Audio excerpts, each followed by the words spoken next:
Class 10th में science में एक चैप्टर है आवर एनवायरनमेंट, ठीक है ना।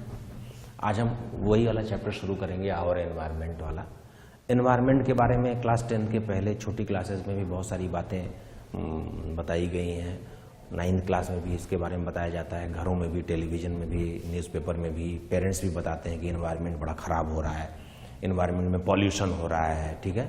नेचर, एनवायरनमेंट से हमारा मतलब है कि भाई नेचर में क्या हो रहा है, जहाँ हम रह रहे हैं, जिस नेचुरल एटमॉस्फेयर में हम रह रहे हैं, उसके बारे में सारी बातें करनी है। और ह्यूमन बीइंग जो है वो एनवायरनमेंट में किस तरीके से अपना इफेक्ट डाल रहा है, पॉल्यूशन कैसे हो रहा है, उसको कैसे रोका जा सकता है, जो गार्बेजेस हम डिस्पोज करते हैं एनवायरनमेंट में, उसको कैसे ट्रीट करके डाला जाए, यही सब चीज़ें इस चैप्टर में पढ़नी है, ठीक है ना। तो एक एक करके धीरे धीरे सब पढ़ेंगे। एनवायरनमेंट का ओवरऑल, एनवायरनमेंट एक बड़ा ही ओवरऑल मीनिंग रखने वाला शब्द है। इस इन्वायरमेंट में, environment includes our atmosphere, environment includes our natural surroundings, environment includes other human beings, society and other living organisms, जो जीव जंतु हैं जिन पर हम डिपेंड करते हैं। Environment includes the plants, vegetables, grass, insects, जितनी भी चीज़ें हैं वो सब मिला के एक इन्वायरमेंट बनता है, ठीक है ना। और उसमें एक चीज़ होती है इकोसिस्टम, ठीक है ना। इकोसिस्टम से शुरू करते हैं हम लोग, जरा सिस्टमेटिक पढ़ाई शुरू करते हैं, ठीक है ना। इकोसिस्टम क्या होता है भाई? जितने भी ऑर्गेनिजम्स हैं, ऑर्गेनिजम्स यानी जिनमें जान होती है, लिविंग ऑर्गेनिजम्स होते हैं और नॉन लिविंग ऑर्गेनिजम्स भी होते हैं। जितने भी ऑर्गेनिजम्स और नॉन लिविंग कंपोनेंट्स हैं, सबको मिलाकर ये एक दूसरे से इंटरेक्ट करते हैं। जैसे मान लो इंसान है, तो इंसान खाना खाता है। खाना कहाँ से आता है? खाना अलग अलग सोर्सेज से आता है, वेजिटेबल से आता है, प्लांट से आता है, ग्रासेस से आता है। उसके अलावा जो नॉन वेजिटेरियंस हैं उनके लिए जो है वो दूसरे एनिमल्स भी जो है वो फूड के सोर्स हैं, ठीक है ना। ये सब मिला के हम एक दूसरे से इंटरेक्ट करते हैं, ठीक है ना। जैसे मान लीजिए हम एक खेत में चले जाएं, तो खेत में एक फसल हो रही है, there is a crop in a farm. तो उसमें क्या क्या चीज़ें होंगी बताओ? एक तो पेड़ पौधे होंगे, सॉयल है, टेम्परेचर है, प्रेशर है, दूसरा एटमॉस्फेयर है, सनलाइट है, इंसेक्ट्स हैं, अर्थवॉर्म्स हैं, ठीक है ना। ये सब मिल के उस फसल को ग्रो करवा रहे हैं, ठीक है।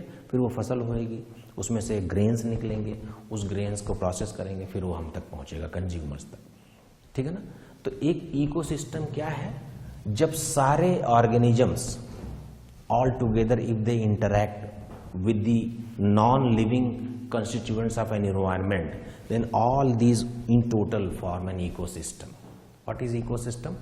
When all interacting organisms in an area together with non-living constituents of environment, they are interact with each other, they form an ecosystem. तो अगर हम इसको लिखें तो ऐसे लिख सकते हैं कि all interacting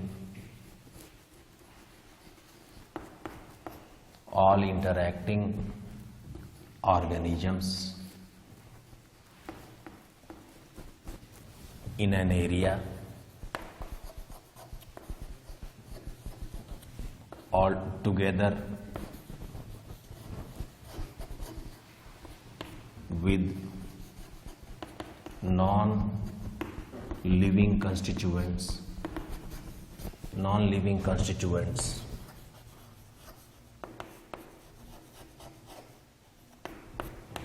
of the environment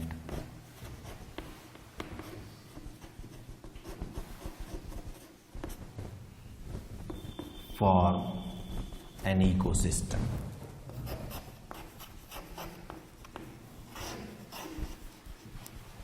ठीक है। एक एरिया में जितने भी ऑर्गेनिजम्स हैं और नॉन लिविंग कंपोनेंट्स हैं, वो सब एक दूसरे से इंटरैक्ट करते हैं और ये सब मिलकर एक इकोसिस्टम बनाते हैं। बात समझ में आ रही है? ये इकोसिस्टम जो होते हैं वो नेचुरल भी होते हैं, मैन मेड भी होते हैं। जैसे हमने अभी फार्म का एग्जांपल लिया, वो मैन मेड था। भाई आदमी जाता है, खेती करता है, उसमें बहुत सारी चीज़ें एक साथ एक दूसरे से इंटरेक्ट कर रही हैं, उसमें नॉन लिविंग कंपोनेंट्स भी हैं, जैसे सनलाइट है, जैसे कि सॉयल है, जैसे कि टेम्परेचर है, जैसे कि प्रेशर है, ठीक है ना। ये सब नॉन लिविंग कंपोनेंट्स भी उसमें इंटरेक्ट करते हैं एक दूसरे से, ठीक है ना। जैसे मान लीजिए हम एक एग्जांपल ले लें गार्डन का। गार्डन, अब एक गार्डन है, उसमें पेड़ पौधे हैं, उसमें बटरफ्लाईज हैं, उसमें ग्रासेस हैं, ठीक है ना। पहले पेड़ पौधों और उसकी बात कर लेते हैं, ठीक है ना। कौन कौन से? उसमें ग्रासेस हैं, उसमें फ्लावर बियरिंग प्लांट्स हैं जिनमें फूल पत्तियाँ होती हैं, उनमें दूसरे ऐसे प्लांट्स हैं जो छोटे हैं और हर्ब्स हैं, ठीक है ना। उसमें बड़े प्लांट्स हैं, बड़े पेड़ हैं, ट्रीज हैं, ठीक है ना। उसके अलावा जो एनिमल कंपोनेंट है वो क्या क्या है? इंसेक्ट्स हैं, उसमें अर्थवॉर्म्स हैं, उसमें बटरफ्लाईज हैं, उसमें फ्रॉग्स हैं। बात समझ में आ रही है? ठीक है। अब इसके अलावा नॉन लिविंग कंपोनेंट्स क्या क्या है? सनलाइट है, सॉइल है, टेम्परेचर है, प्रेशर है, विंड है, एयर है, ठीक है। ये सब मिलकर एक इकोसिस्टम बनाते हैं और ये एक दूसरे से इंटरेक्ट करते हैं, एक दूसरे पर डिपेंड होते हैं, ठीक है ना। एक दूसरे पर डिपेंड होते हैं। कैसे? मान लीजिए कि हमने एक पिरामिड से बताने की कोशिश कर रहा हूं मैं। ये जो है ना, ये ट्रॉपिक लेवल्स होते हैं, ट्रॉपिक लेवल्स बोलते हैं इसको। बड़ी अच्छी बात यह है कि इकोसिस्टम में दो तरह के कंपोनेंट्स हैं। इकोसिस्टम में दो तरह के कंपोनेंट्स हैं, बायोटिक कंपोनेंट्स बोलते हैं और अबायोटिक कंपोनेंट्स बोलते हैं, ठीक है ना। हमारे इकोसिस्टम में दो तरह के कंपोनेंट्स हैं, ठीक है ना। अभी हम इस पर बात करेंगे, पूरा फ्लो चार्ट बनाता हूं मैं अभी। एक कंपोनेंट है बायोटिक कंपोनेंट, ठीक है ना, बायोटिक कंपोनेंट्स, और दूसरे कंपोनेंट्स जो है वो है अबायोटिक कंपोनेंट्स, ठीक है ना, अबायोटिक कंपोनेंट्स। जरा ध्यान से समझना है इस बात को। Biotic components are those components which are organisms, living organisms. कौन कौन से बायोटिक कंपोनेंट्स होते हैं? वही ग्रास, हर्ब्स, प्लांट्स, दूसरी चीजें जो प्रोड्यूसर्स हैं। इनमें प्रोड्यूसर्स भी आते हैं, इनमें कंज्यूमर्स भी आते हैं। बात समझ में आ रही है? तो बायोटिक कंपोनेंट्स में क्या क्या है?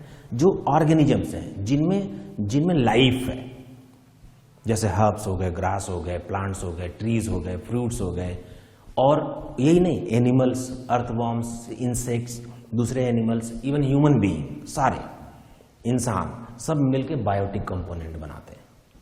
अबायोटिक कंपोनेंट क्या है साहब? अबायोटिक कंपोनेंट हम उसको बोलते हैं जो नॉन लिविंग कंस्टिट्यूएंट्स हैं, जैसे कि सॉयल, जैसे कि विंड, जैसे कि टेम्परेचर, प्रेशर, ठीक है ना। ये सब अबायोटिक कंपोनेंट है, सनलाइट, ठीक है ना। तो बायोटिक कंपोनेंट में अलग अलग लेवल्स हैं। सबसे पहला लेवल होता है प्रोड्यूसर्स का, प्रोड्यूसर्स, ठीक है ना। प्रोड्यूसर्स क्या होते हैं? ये एक लेवल को हम बोलते हैं ट्रॉपिक लेवल, ठीक है ना। ये ट्रॉपिक लेवल कहलाते हैं, ट्रॉपिक लेवल्स, ठीक है ना। ये लेवल्स, ये जो प्रोड्यूसर्स है ना, इनको हम बोलते हैं ऑटोट्रॉप्स। ये वो कंपोनेंट है, बायोटिक कंपोनेंट का वो हिस्सा है, प्रोड्यूसर्स, जो फूड को प्रोड्यूस करते हैं। आपने पढ़ा होगा, प्लांट्स हैं, उनमें क्लोरोफिल है, सनलाइट की प्रेजेंस में फोटोसिंथेसिस से वो कार्बोहाइड्रेट बना देते हैं। उस कार्बोहाइड्रेट को हम कंज्यूम करते हैं, उस कार्बोहाइड्रेट को कंज्यूम करने से हमें एनर्जी मिलती है, उस एनर्जी से हम वर्क करते हैं। तो बेसिकली सनलाइट से मिलने वाली जो सोलर एनर्जी है वही कन्वर्ट होती है फूड एनर्जी में, फूड एनर्जी कन्वर्ट होती है वर्क एनर्जी में, और इस तरीके से एनर्जी का ही कुल मिला के फ्लो चल रहा है।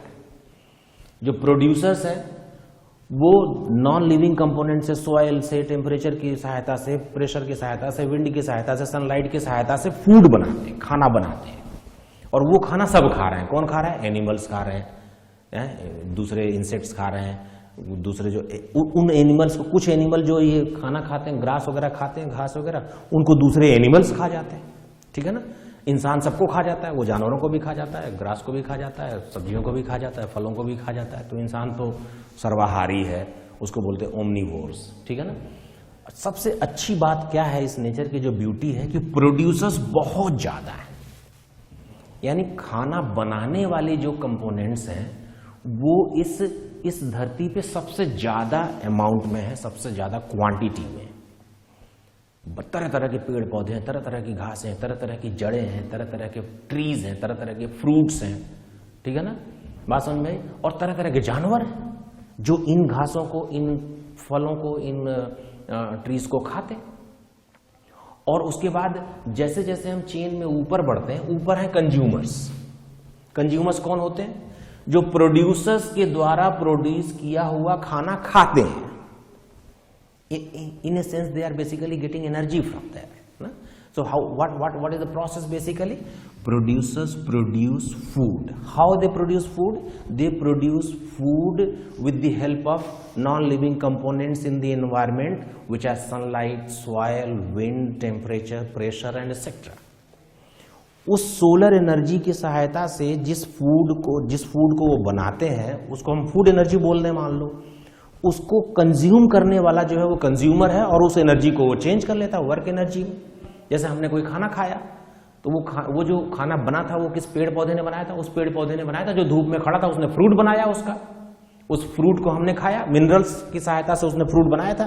भाई जमीन में उसकी जड़ें गई, जड़ों में से उसने मिट्टी में से मिनरल्स निकाल लिए, पानी निकाल लिया, वहाँ मिट्टी में सॉइल है, उसका भी बड़ा रोल है, किस तरह की मिट्टी है उस पर भी डिपेंड करता है कि भाई हमारा जो इस पेड़ का जो फ्रूट होगा वो कैसा होगा, अच्छा होगा, बुरा होगा, किस टाइप का होगा, किस एनवायरनमेंट में होगा। बाहर जो टेम्परेचर है, कोई ज़्यादा टेम्परेचर में पकने वाला फ्रूट होता है, कोई जो है वो ठंडी का फल होता है, कोई सब्जियां जो है ठंडी के मौसम में बनती हैं, कोई अनाज जो है वो गर्मी के मौसम में पकता है, ठीक है ना। तो temperature overall temperature is basically very important factor. Soil is very important factor. क्यों? क्योंकि हमें ये भी पता होना चाहिए कि किस टाइप की मिट्टी में क्या क्या चीजें होती हैं। नहीं भी पता है तो कम से कम हमें ये मालूम है कि अलग अलग टाइप की मिट्टियों का अलग अलग रोल है, ठीक है ना। उसके अलावा विंड, हवा कैसी चल रही है उस पर डिपेंड करता है, टेम्परेचर पर डिपेंड करता है। सॉइल, सनलाइट की बहुत जरूरत होती है, बिना धूप के तो कोई भी पेड़ नहीं बड़ा होता, कोई भी पौधा बड़ा नहीं होता, कोई भी फसल नहीं होगी, ठीक है ना। इसमें इंसेक्ट्स का बड़ा रोल है। क्यों? इंसेक्ट जो है वहां पर जो है, जैसे अर्थवॉर्म है, केचुआ है, वो क्या करता है, मिट्टी को पलटता रहता है तो मिट्टी की जो फर्टिलिटी है उसको अच्छा करता रहता है। अर्थवॉर्म्स जो होते हैं वो बहुत ज़्यादा इंपॉर्टेंट है खेती के लिए, हमारे इन्वायरमेंट के लिए। इंसेक्ट्स बहुत इंपॉर्टेंट है क्योंकि इंसेक्ट्स डेड एनिमल्स को, डेड लिविंग ऑर्गेनिजम्स को खा के खत्म कर देते हैं। मान लीजिए आज एक जानवर मर गया, मान लीजिए कि आपके खेत में एक कुत्ता मर गया, अब वो मर गया, वहां पड़ा हुआ है, उसकी जो डेड बॉडी है, अगर उसको खत्म नहीं करेंगे, किसी तरीके से बायोडिग्रेड नहीं करेंगे तो वो तो हमेशा हमेशा वहीं पड़ा रहेगा, वैसे ही स्मेल आती रहेगी। तो बेसिकली जो इंसेक्ट्स हैं, जो कीड़े मकोड़े हैं, वो इन सब चीजों को खत्म करने में काम आते हैं। ये उनको खा जाते हैं और उनको डिस्ट्रॉय कर देते हैं, खत्म कर देते हैं। हम कहते हैं ना बायोडिग्रेड हो गया। कैसे हो गया बायोडिग्रेड? ये जो इंसेक्ट्स हैं, ये जो वॉर्म्स हैं, ये जो बैक्टीरियाज हैं, यही तो उसको खाते हैं। बात समझ में? तो किसी इकोसिस्टम में जहां हम रह रहे हैं, किसी एनवायरनमेंट में जहां हम रह रहे हैं, वहां हर कंपोनेंट जिम्मेदार है हमारी लाइफ के लिए, हर कंपोनेंट जिम्मेदार है। अगर आप चाहें कि आज आप कीड़े मकोड़ों को मार दें तो हम भी मर जाएंगे। एक स्टडी है कि अगर पूरी पृथ्वी से, पूरे अर्थ से सारे इंसेक्ट्स मार दिए जाएं तो हमारी लाइफ कुछ महीनों में खत्म हो जाएगी, कुछ महीनों में खत्म हो जाएगी। लेकिन बड़ी खास बात यह है कि अगर इस पूरी धरती से इंसान खत्म हो जाए किसी तरीके से, तो इस धरती को, इस प्लानेट को कोई फर्क नहीं पड़ने वाला है। So it will flourish rather, because human being are basically destroying this planet, ठीक है। खैर, उस मुद्दे पे बाद में बात करेंगे। अभी मैं ये बताना चाहता हूं कि जो फूड चेन होती है उसमें सबसे ज्यादा इंपॉर्टेंट और सबसे ज्यादा क्वांटिटी में होता है प्रोड्यूसर, और इन लेवल्स को हम बोलते हैं ट्रॉपिक लेवल्स, और इनमें प्रोड्यूसर्स को हम बोलते हैं ऑटोट्रॉप्स, ठीक है ना। इसके ऊपर होते हैं कंज्यूमर्स। कंज्यूमर्स कौन होते हैं? जो प्रोड्यूसर्स के द्वारा प्रोड्यूस किया हुआ खाना खाते हैं, ठीक है ना। बात समझ में आ रही? प्रोड्यूसर्स क्या होते हैं? Those which produce their food on their own, जो अपना खाना खुद से बना लेते हैं एनवायरनमेंट में। जैसे पेड़ पौधे हैं, जैसे कि दूसरे ट्रीज हैं, वो अपना खाना खुद बना लेते हैं, हम थोड़ी उन्हें खिलाते हैं रोज ले जाके, ठीक है। जैसे कि घास है, जैसे कि हर्ब्स हैं, जैसे कि बाकी दुनिया भर की चीजें हैं, जितने भी ग्रीनरीज हैं, वो सब अपना फूड खुद बनाते हैं। आपको पता है उनमें क्लोरोफिल नाम का एक कंपाउंड होता है, फोटोसिंथेसिस नाम का एक प्रोसेस होता है, सनलाइट की प्रेजेंस में वो सब होता है, वगैरह वगैरह, you know. And minerals are sucked out from the earth crust and then they make their own food, ठीक है। उनके हरा रंग जो होता है पेड़ पौधे पर, वो भी बड़ा इंपॉर्टेंट होता है क्योंकि वो क्लोरोफिल है। बात समझ में आ गई? ये वो प्रोड्यूसर्स है। ये फूड चेन की सबसे ज्यादा नींव है, सबसे मतलब इसको बोलते हैं ना कि जैसे होता है ना कोई नींव जो होती है, जो फाउंडेशन है, वो हमारे एनवायरनमेंट की यही। ये अगर खाना ना बनाए तो आगे किसी को कुछ नहीं मिलेगा और सब मर जाएंगे, ठीक है ना। तो ये प्रोड्यूसर्स हैं। And the beauty of nature is that producers are present on this planet in the maximum quantity, consumers are very less. मैं आपको बताता हूं, जैसे जैसे हम कंज्यूमर्स की सीढ़ियों पर ऊपर बढ़ेंगे उनकी संख्या बहुत घटती जाती है। जैसे सबसे पहले आता है प्राइमरी कंज्यूमर्स।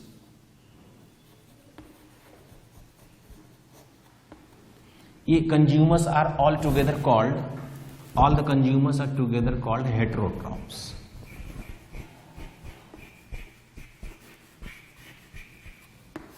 ठीक है ना, हेटेरोट्रॉप्स। ये अकेले producers are called autotrophs and all the level of consumers are called heterotrophs. Primary consumer, secondary consumer और उसके बाद टर्शरी कंज्यूमर्स। ठीक है ना, मैंने लिख दिया है 1 डिग्री 2 डिग्री 3 डिग्री, लेकिन हम पढ़ेंगे ऐसे प्राइमरी सेकेंडरी टर्शरी। ठीक है ना, और बल्कि हो सके तो आप लिखेंगे भी ऐसे ही प्राइमरी सेकेंडरी टर्शरी, मेरी तरह ना लिखें आप। ठीक है ना, तो प्रोड्यूसर्स क्या है, जो खाना बनाते हैं। उसको सबसे पहले घास फूस को, फल को सबसे पहले खाने वाले जो होते हैं वो कहलाते हैं प्राइमरी कंज्यूमर्स। वो कौन से हैं, जो घास चरने वाले जानवर हैं, कि सब हिरन है, कि गोट है, कि गाय है, इस सब के इस तरह के जो जानवर होते हैं वो प्रोड्यूसर्स से प्रोड्यूस किया हुआ खाना पहले कंज्यूम करते हैं। ठीक है ना, ये सबसे पहले इसको खाते हैं। सेकेंडरी कंज्यूमर्स क्या होते हैं, जो इनको खा जाते हैं, इन जानवरों को खा जाते हैं, वो सेकेंडरी कंज्यूमर्स होते हैं। वो अपना खाना इन जानवरों से खाते हैं। जैसे मान लीजिए कि ये जो है प्रोड्यूसर्स ने हर्ब्स हैं, ये घासें हैं, इन्होंने खाना बनाया, इनको खाने वाले इंसेक्ट्स थे, कीड़े मकोड़े थे, बर्ड्स हैं, ये सब है। अब उन इंसेक्ट्स को खाने वाले दूसरे जानवर हो जाएंगे, जैसे बर्ड्स ने इनको खा लिया। ठीक है ना, जैसे मान लीजिए मुर्गी है, मुर्गी ने उन कीड़े मकोड़ों को खा लिया, और मुर्गी को खाने वाला जो है फिर वो टॉप कंज्यूमर हो जाता है, टर्शरी कंज्यूमर हो जाता है, जानवरों को खाने वाला। मैं फिर से बताता हूं, प्रोड्यूसर्स वो हैं जो खाना बनाते हैं अपना, कंज्यूमर्स वो हैं जो इस प्रोड्यूसर के द्वारा बनाया हुआ खाना डायरेक्टली या इनडायरेक्टली खा जाते हैं। जो डायरेक्टली खाने वाले हैं वो प्राइमरी कंज्यूमर्स हैं। ठीक है ना, जैसे इंसेक्ट्स हैं, इन्होंने इनको डायरेक्टली खा लिया, खाने को डायरेक्टली खा लिया, कंज्यूमर्स प्राइमरी कंज्यूमर्स कहलाएंगे। ठीक है, हर्बीवोर्स बोलते हैं, जो घास फूस ही खाते हैं, हिरन है, गोट है, डियर है, काऊ है, जो केवल घास हो, ऐसे जानवर जो केवल घास, पेड़ पौधे, पत्ते, फल फ्रूट ये सब खाते हैं, वेजेस खाते हैं, वेजिटेरियंस होते हैं, उनको हम कहते हैं प्राइमरी कंज्यूमर्स या हर्बीवोर्स भी बोलते हैं इनको। अभी मैं डिटेल में इसका एक फ्लो चार्ट बनाता हूं तो आपको और पता लग जाएगा। They are called herbivores. बात समझ में, हर्ब्स को खाने वाले हर्बीवोर्स कहलाते हैं। सेकेंडरी कंज्यूमर्स क्या होते हैं, जो कॉर्निवोर्स होते हैं। कॉर्निवोर्स क्या होते हैं, जो जानवरों को खा जाते हैं, यहां वाले जानवरों को जो खाते हैं। भाई ये जो जानवर हैं, जो डियर है, गोट है, काऊ है, इंसेक्ट्स हैं, दूसरे चीजें हैं, जो डायरेक्ट जो है खाना प्रोड्यूसर्स से लेते हैं, डायरेक्ट खाना पेड़ पौधों से लेते हैं। ये किससे खाना लेते हैं, वो इनसे ले लेते हैं खाना, इनको बोलते हैं हम कॉर्निवोर्स। कॉर्निवोर्स क्या होते हैं, जो जानवरों को खाते हैं, जैसे कि लायन है, जैसे कि दूसरे जैसे टाइगर है, ये सब जानवरों को खा जाते हैं। तो लेकिन जानवरों के अंदर एनर्जी कहां से आई, प्रोड्यूसर से खाना जो मिला था उसी से तो आई थी। वो एनर्जी फिर कार्निवोर्स में चली जाती है, फिर वो उनको एनर्जी मिल जाती है, वहां से फूड मिल जाता है। ठीक है ना, और ये जो टर्शरी कंज्यूमर्स है ना, ये दोनों खाते हैं। जैसे ह्यूमन बीइंग है, टॉप कार्निवर्स कहलाता है, ह्यूमन बीइंग और कॉकरोच, ये दो ही लिविंग ऑर्गेनिजम्स पूरी इस धरती पर ऐसे हैं जो पेड़ पौधे, फल फ्रूट भी खाते हैं, घास फूस भी खाते हैं और जानवरों को भी खा जाते हैं। मतलब वेजिटेरियंस एंड नॉन वेजिटेरियंस दोनों होते हैं। इंसान और कॉकरोच इस धरती पर ये दो ही किंगडम्स ऐसी हैं जो सब कुछ खा जाते हैं। ओमनीवोर्स कहा जाता है कि भाई ये भी खाएंगे, वो भी खाएंगे, वो भी खाएंगे, जो मिलेगा सब खाएंगे, सर्वाहारी। बात समझ में आ रही है। तो ये जो टॉप वाले होते हैं ना, टर्शरी वाले जो होते हैं, वो इनको कॉर्निवोर्स को भी खा जाते हैं, वो हर्बीवोर्स को भी खा जाते हैं, वो हर्ब्स को भी खाते हैं, ठीक है ना। पेड़ पौधों को भी खाएंगे। पेड़ पौधे खाने वाले जो जानवर हैं, बकरा है कि बकरी है कि मुर्गी है कि डियर है, हिरन है, सबको खाए। ये पेड़ पौधों को भी खाते हैं, ये इनको भी खाते हैं, ये इनको भी खा जाए कहो। ह्यूमन बींग्स तो, इंसान तो कुछ भी खा लेता है, सब कुछ खा जाता है। मैं कहना ये चाहता हूं कि इकोसिस्टम में एक फूड चेन चलती है। सबसे पहला खाना बनाने वाला जो है वो प्रोड्यूसर कहलाता है।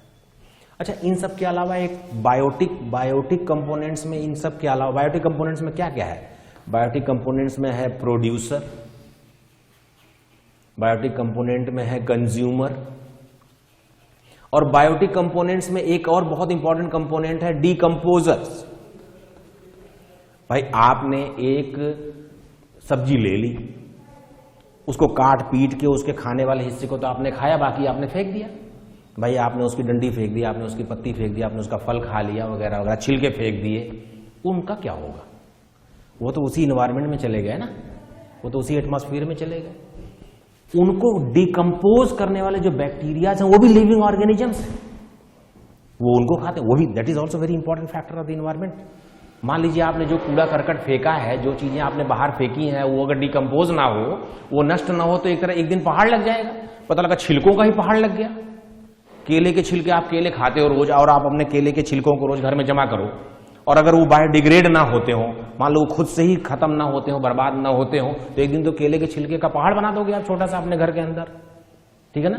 तो जो लिविंग ऑर्गेनिजम्स, जो बैक्टीरियाज, जो वायरसेस, जितने भी माइक्रो ऑर्गेनिजम्स हैं, जो इन सब चीजों को नष्ट करते हैं, इन सब चीजों को कंज्यूम करते हैं, उनको हम डिकम्पोजर्स बोलते हैं। तो decomposers is also a very important part of biotic component of an ecosystem। फिर से बताता हूं, इकोसिस्टम के दो पार्ट्स हैं, कौन कौन से? बायोटिक और अबायोटिक।